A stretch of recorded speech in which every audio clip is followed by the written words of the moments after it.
Hello, back to another short tutorial on how to setting up a bit of a better XBeach model. Now, in a previous tutorial, I showed you how to start a XBeach simulation, or to prepare an XBeach simulation with Delft dashboard. At the end of that tutorial, I showed you how you can run an XBeach model directly out of that simulation, but I also told you it's possible to do something better with the simulation, so you can basically be a bit more, you can have a bit more details, and you can insert a bit more nuances into your simulation. Now, I prepared a script which works in Google Colaboratory to do exactly that. So to allow you to go one step a little bit, at least beyond what can be done with an XBeach simulation.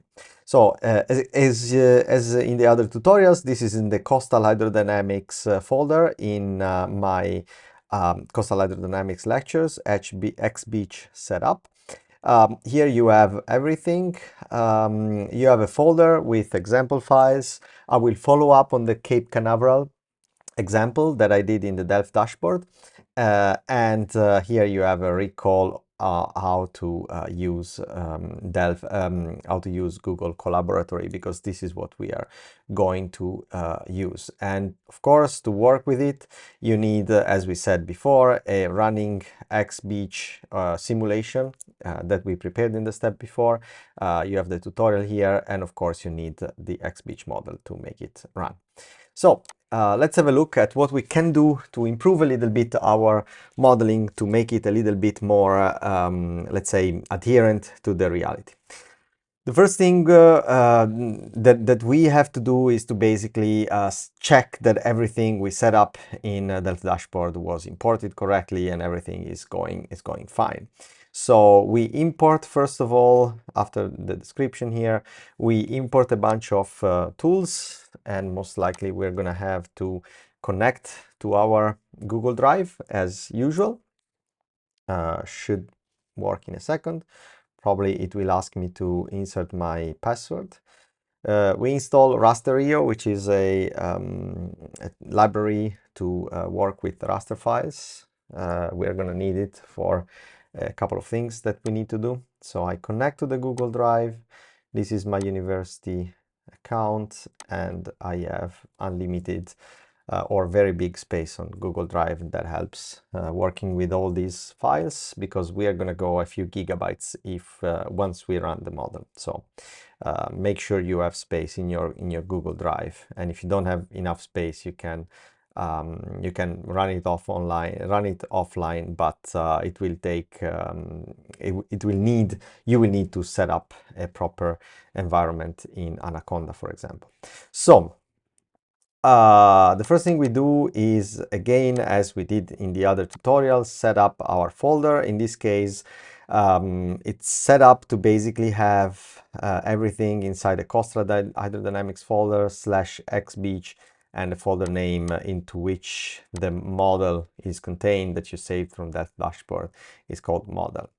So basically, just to show you, I have, this is the script that I have, and then I have a folder called model, and inside that I have the XBeach, the XBeach file I saved from Delft dashboard, as in the previous tutorial. Good. So now that we set, we clarified this, we set up the folder as our working folder. If it's different, please change it. So otherwise you will get an error here. And we have to define the coordinate system. So down here you see 17 north. This is Cape Canaveral, Florida. So 17 north is correct. This is a short function which defines basically which coordinates, which helps you define which coordinate system you're in. So please make a note while you're running. You can see it in that dashboard. When you select the coordinates, make note of your coordinate system, because you're going to need it here. And you see that if you run it, here you have using EPSG 32617 for UTM zone 17 north. So this is what we have, because XBeach, of course, is running in metric coordinates. Then let's have a look at the XBeach grid and bathymetry. We want to see that everything went fine. And then I load the grid and bathymetry. This is here. So it's working. And it should show me, once it's finished, the grid and elevation topography. This is Cape Canaveral. In the previous tutorial, I used the coastal relief model. I think it was okay, but it was not as precise as I wanted it to be. So I used the NGDC bathymetry, which is another option in that dashboard. So you can do that as well, and basically have this bathymetry. Here we can see that we have a very fine bathymetry in, sorry, a very fine grid size in the center of our domain, and a little bit less in as we go offshore and towards the borders. This is what we defined in Delft dashboard, and I'm happy about it.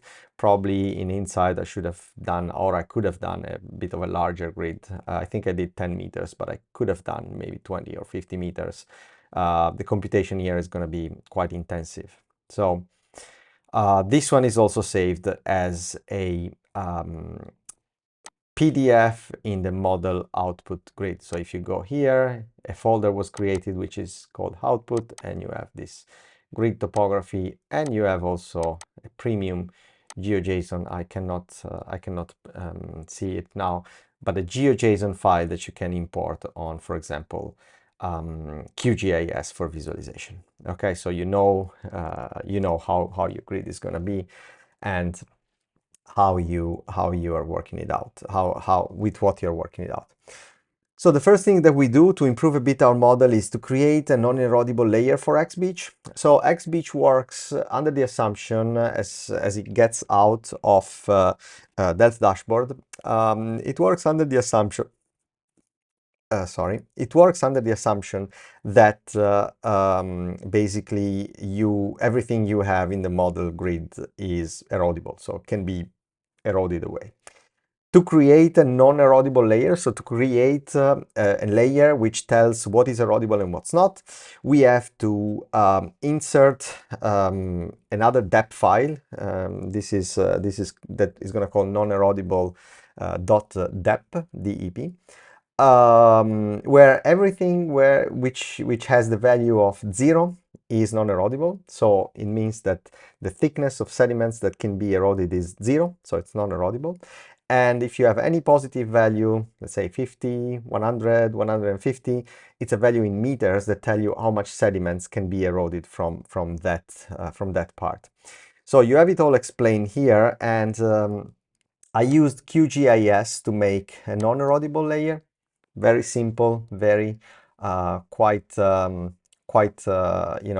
simple. I just kept the part of a beach here and the beach here and some parts here on the channels. Maybe I should have enlarged this a little bit, because these channels are artificial, so they are not erodible.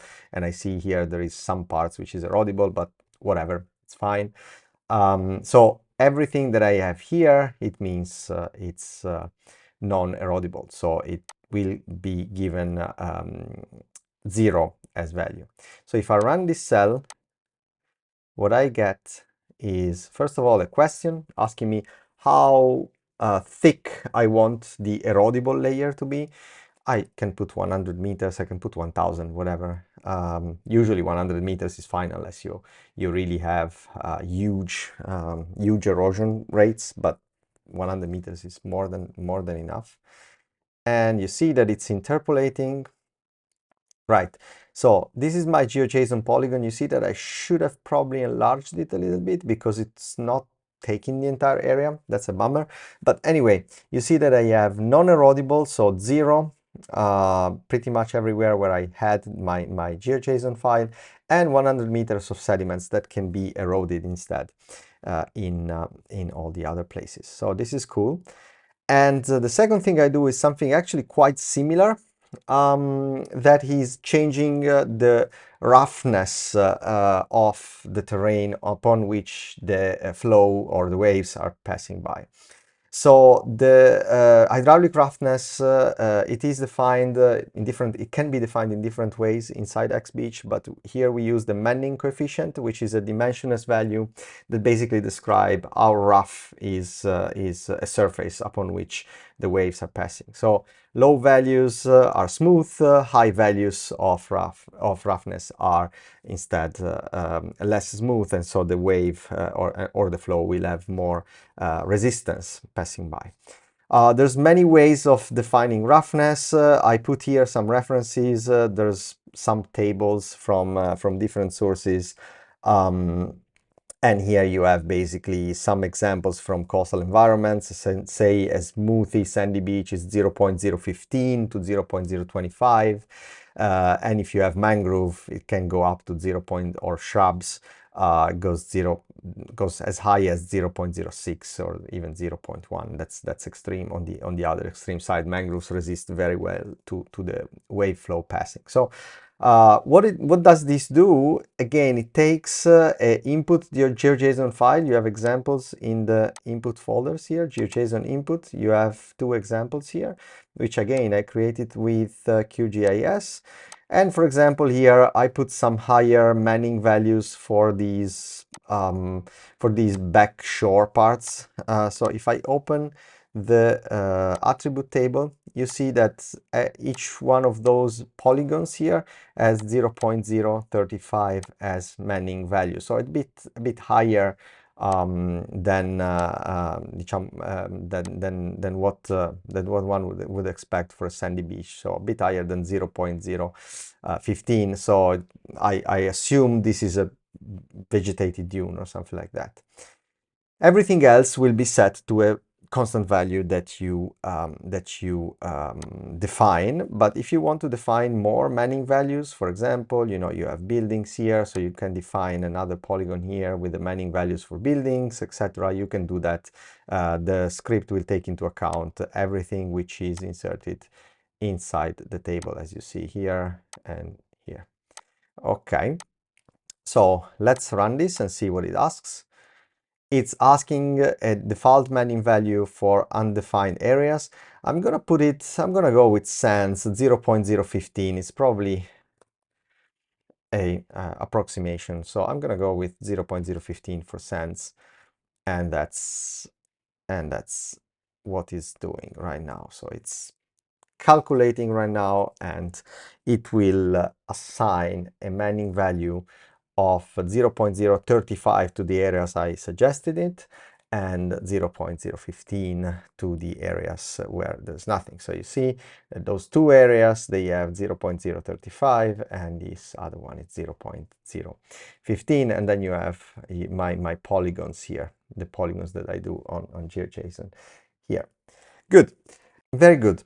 Now that we are done with this, we can we have to update the params.txt, so the file describing all the parameters that go into the model, with these 2 files we just created, so Manning layer and the non-erodible layer. So they will be inserted above this output variables tag, which is always put by Delft dashboard. So I run this, and it will basically confirm the bed friction file and non-erodible layer. Well, in this case, they were already defined because I already ran it, but if they were not, you would receive a confirmation that they have been inserted. So now we have a model which is a little bit better because we have a better definition of roughness and a better definition of the layers that can be eroded and what cannot be eroded but just overflown by water. The next thing we do is still to deal with the params file. There's different ways in which we can run XBeach. So XBeach can be run in stationary mode. So we have wave averaged mode, surf beats that resolves both waves on average, wave averaged and infragravity waves, or non-hydrostatic, which resolves the full spectra of waves. Now, we can set up these different parameters just by changing a few things in the params file, and this is what we do here. So we ask the user what kind of model they want to run. For this example, I would run a stationary model. Stationary, it's okay if we have, if we want to study erosion, if we want to study, for example, how sediments is transported. If we were going more for, let's say, run up, I would probably use the non-hydrostatic, so fully wave resolving. But then it takes much longer computational time, and I would prefer for this example to stay with the stationary model. So I just press enter and save param, and it saves the param.txt with wavemodel equals 0, and of course updates the dtheta, because this is a problem. This is something you have to update if you use different model types. Another thing which could have been done in Delft dashboard, but I chose not to do it, is to update the grain size. Now there is, I do not remember which grain size is used by default by Delft dashboard when they create the model, or by XBeach when it runs the model. But here what you can insert is the median grain size in meters used that can be used in the simulation. Now you could make a map. An advanced way to do this is also to make a sediment map and input that the same way we did with Manning. But I think that for a small beach, a first approximation could be that we give a blanket sediment value. So let's see what we have here. So if I run, it will ask me what do I want as wave, as as D50, so as the median grain size. I could put 0.000, say 2 as it suggested, cents, 200 micrometer cents. So this is what it will be. And we created another line in the params file where we have the D50 value defined. Okay, then we can go into the get rid of this. I was tempted to get rid of this message here, but I can't. Okay. Then we can go into the wave time series. So once we create the model with that dashboard, what is created is, as I showed you in the previous video, a jonswap file with just one wave condition. So you have one wave condition for as many hours as you put your simulation. But if you think about the swell, you know, a swell is basically a raise in wave height and wave period maybe, and then it goes down, maybe there is a change of direction. So you want to be a little bit more precise with that. And you can do that starting from wave data. For example, from the wave data that we downloaded from the Copernicus website as per another video in this series. You can use directly that file, or the file with a small, you know, the file that you created from a smaller window within the data downloaded, to basically have a better wave condition. Here it's all explained, but how it works, this one, is that by running this, you go into the file, which I can show you in a second. You take the wave period, you take the wave height, which is raising here, it's not peaking yet, so it's not going down the peak yet, and you take the wave direction, which is changing through time. Okay, for a total period of 43,200 seconds, which is 12 hours. So we have 12 hours of simulations here. Okay, I can actually show you how the wave input look like. There is an example of this in the file, but this is it basically. So you have the time, wave height, peak period, and wave direction. Then latitude and longitude are not used. But if you have these 4 columns in your file, whatever that file is, you can, and the name should be the same, you can actually work out a wave data for your XBeach model. So yes, we ran this, and then we have this simulation, which is 43,200 seconds, and this is the total time we are going to run our simulation for. Then what I need to do is to update my model start and stop time and also the intervals between global outputs to make sure it adheres to the time of the waves. Okay, in XBeach, when we created this in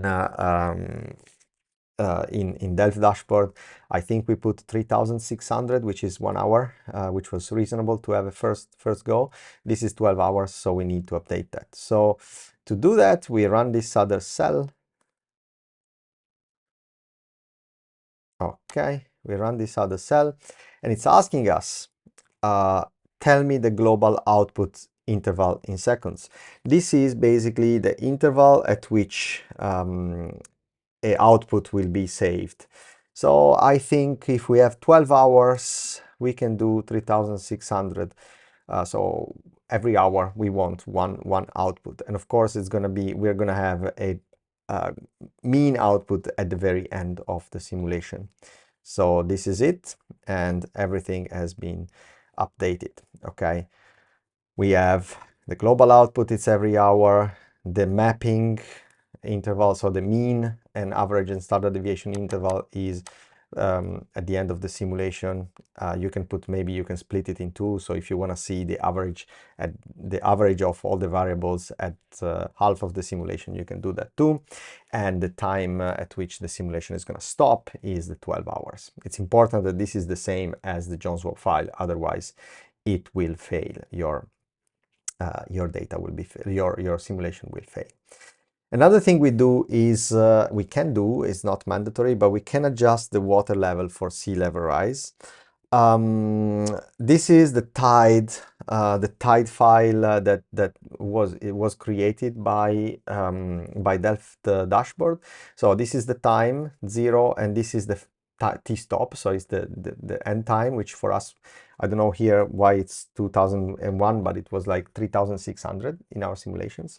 And so, and these are the tidal conditions in meters, or storm surge. This was inputted as a storm surge at different boundaries. So basically we have 1 meter of water everywhere in the model for the entire duration of the simulation. Now here, if I wanted, I could put a tidal value. So I could put tides on top of this, or water levels from a tide gauge on top of this. But how I want to use this is to adjust for sea level rise. So if we go to the NASA projections, it's a tool that was created by NASA to see the projections for the IPCC AR6. Let me open that. Okay.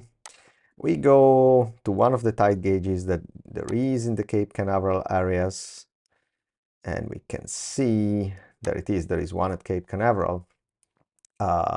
We can see the full projection.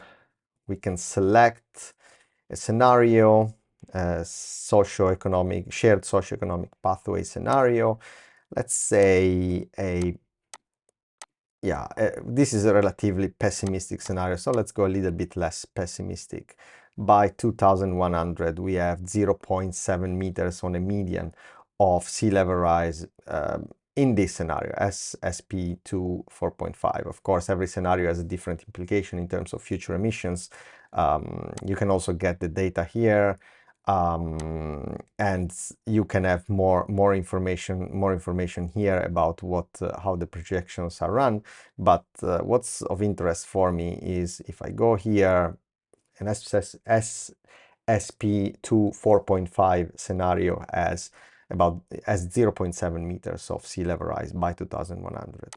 So I want to add this 0.7 meters to the storm surge. So if I wanted to run it today, I would just put 0 in this box which is coming. So if I want to run it to 2100 to the scenario that I just showed you, I just put 0.7 and I press enter. So now, why did I put, I had already inserted 2.3 meters, so it's running with 3 meters of sea level rise now. This is a little bit too much. I think I ran this code already, and I was putting 1.5 meters and then, or 1.3 meters, and then it's raising even more. But here you would have 1 meter, and then you would go to 1.77 meters by 2100. Anyway, our tide file has been updated with whatever sea level rise we have.